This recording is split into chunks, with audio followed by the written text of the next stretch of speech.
Now listen, y'all. I walked into the dollar store last week, right? Just minding my own business when I saw two ladies in there. Sunday best. They were sprinting down the cleaning aisle like it was the Kentucky Derby, though. Turns out there was only one bottle of Pine Sol left on the shelf. And honey, it was about to get biblical.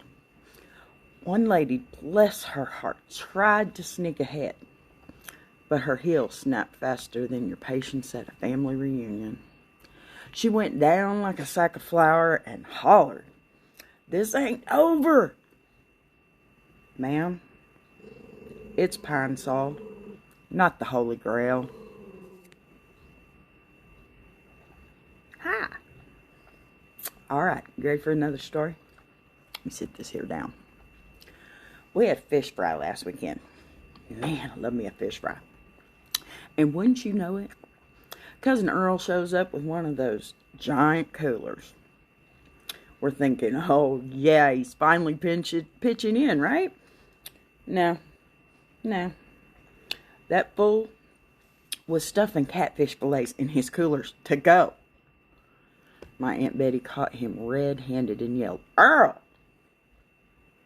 you got enough fish in there to feed the Baptist choir."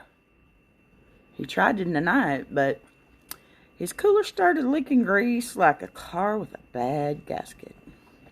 Earl's been banned from the family functions, but y'all know he's still sneaking in for the deviled eggs. Ozzy, stop looking. I found him right here. I got this. Yeah, okay. Here's another story for you. You ever had a possum get in your garage? Yeah, I did last month. And let me tell you, I don't know who screamed louder, me or the possum. I grabbed a broom and I tried to shoo it out, but that critter stood up on its back legs like it was paying rent. Man, I called my neighbor, who showed up in overalls and a pair of flip-flops, okay? Holding a net like he was on National Geographic. No. 30 minutes later, possum was gone, neighbor had a black eye, and I was on my porch with sweet tea rethinking every life decision that led me to this moment. Hey you better be careful. I think this is what, your third short video you've watched now? Are you stalking me? Alrighty, here we go with take 555. I don't know why I have so many animals. I don't have a farm no more. I need a barn. This backyard ain't gonna hold it. These animals need to be outside. Speaking of outside, one summer we were having a big old tent revival in the middle of nowhere. You know, because apparently the Lord hears you better when you're sweating bullets. Yeah. Preacher was mid-sermon hollering about fire and brimstone when Sister Mabel stood up and let out a shriek that would raise the dead. Turns out a snake had slithered underneath her pew. Now, I've never seen a 73-year-old woman move so fast. Yeah, she leapt into Brother Earl's arms like he was Patrick Swayze in Dirty Dancing. Earl, bless his clumsy heart, tripped and took out 3 folding chairs and the collection plate and half the choir. Meanwhile, the snake, likely more scared than anyone else, decided to make a break for it right towards the preacher. Well, that man climbed the pulpit like it was Mount Sinai, yelling, "The devil has among us." Someone grabbed a garden hoe. Another hollered about calling animal control. And Sister Mabel was fanning herself with a hymnal, yelling, "Sweet Jesus, take me now." In the end, the snake was escorted out peacefully.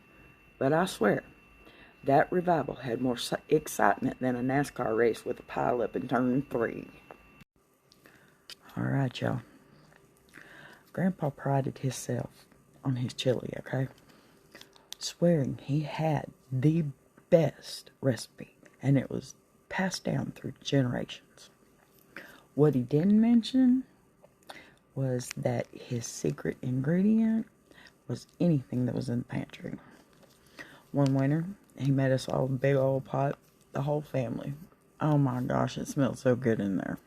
I mean, you just swore there were angels cooking that food. Well, we all sat down. We all took that first bite, pretty much the same time. And then we all looked at each other like we'd been tricked into chewing a handful of dynamite. My cousin started crying. Grandpa hollered, "What's wrong? Too spicy for you?" And then he just cackled like he won the lottery. It turns out the old man had dumped in half a bottle of ghost pepper sauce because he wanted to add a little kick. A little kick. My aunt was gulping down milk like it was going out of style, and my brother ran outside to stick his head in the snow. Grandpa sat there grinning while we all begged for mercy. To this day, if someone even mentions chili, my cousin breaks into a sweat and starts asking for antacids. Hey y'all, Memoirs of a Redneck Bar-Bee here, aka Chardy. I just wanted to come and say, hey, thank you for being here. If you've subscribed, I love you to death. If you haven't subscribed, I love you anyway, but would you please leave a comment, hit the like button, and don't forget to leave me a comment and tell me how silly I am. Got my dolly hat on and everything. Just for you. Y'all come on in. Alright, y'all. You know, growing up in a farm, we had a rooster. And I mean it. His name was Cluck Norris. Yes, Cluck Norris. Alright? Meaner than a junkyard dog and twice as sneaky. Every morning, he'd chase us kids. Flapping, squawking, like the world owed him something, alright? One day, Grandma, bless her patience, she had had enough. She walked out onto the porch with a broom in one hand and a mason jar of sweet tea in the other. Yeah. When Cluck Norris made his usual charge, though, Grandma took one sip, set down her tea, and swung that broom like Babe Ruth, aiming for the fences. Well, that rooster flipped midair and landed right in the pig pen, where old Wilbur the hog took one look and sat on him like he was claiming a throne. Now, Cluck Norris, he never chased anyone again after that. From then on, every time he sees Grandma, he'd quietly cluck and strut the other way. To this day, she says, sometimes all you need is a broom and a backbone. Bingo hall, y'all. Yeah, I love me a bingo hall. You'd think that a bingo hall would be a calm place where, you know, seniors, not so seniors, quietly dab their cards and sip their coffee. Not in our town.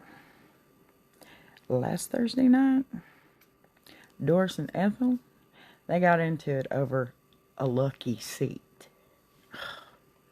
Ethel, being early as usual, had claimed her spot, but Doris, no, who believes she's the queen of bingo, just wasn't having it, alright? Yeah, she marched up and said, Ethel, you're in my seat. Ethel didn't even look up from her card and replied, first come, first serve, sweetheart. Oh, before you could say B12, Doris snatched Ethel's bingo marker and flung it across the room.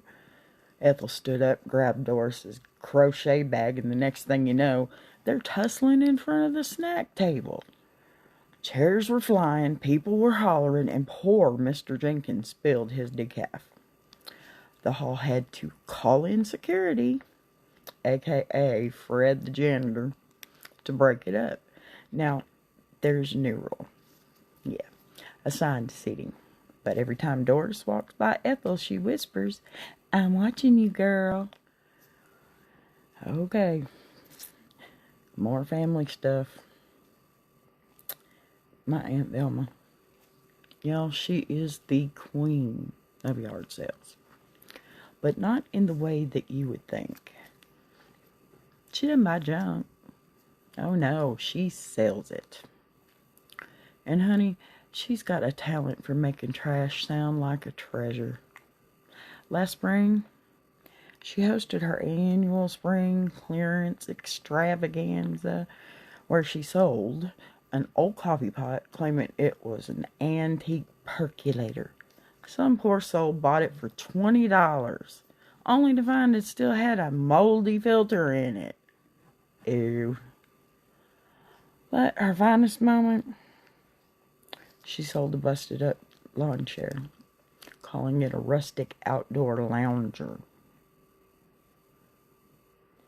She even convinced the buyer that the squeaky legs added charm.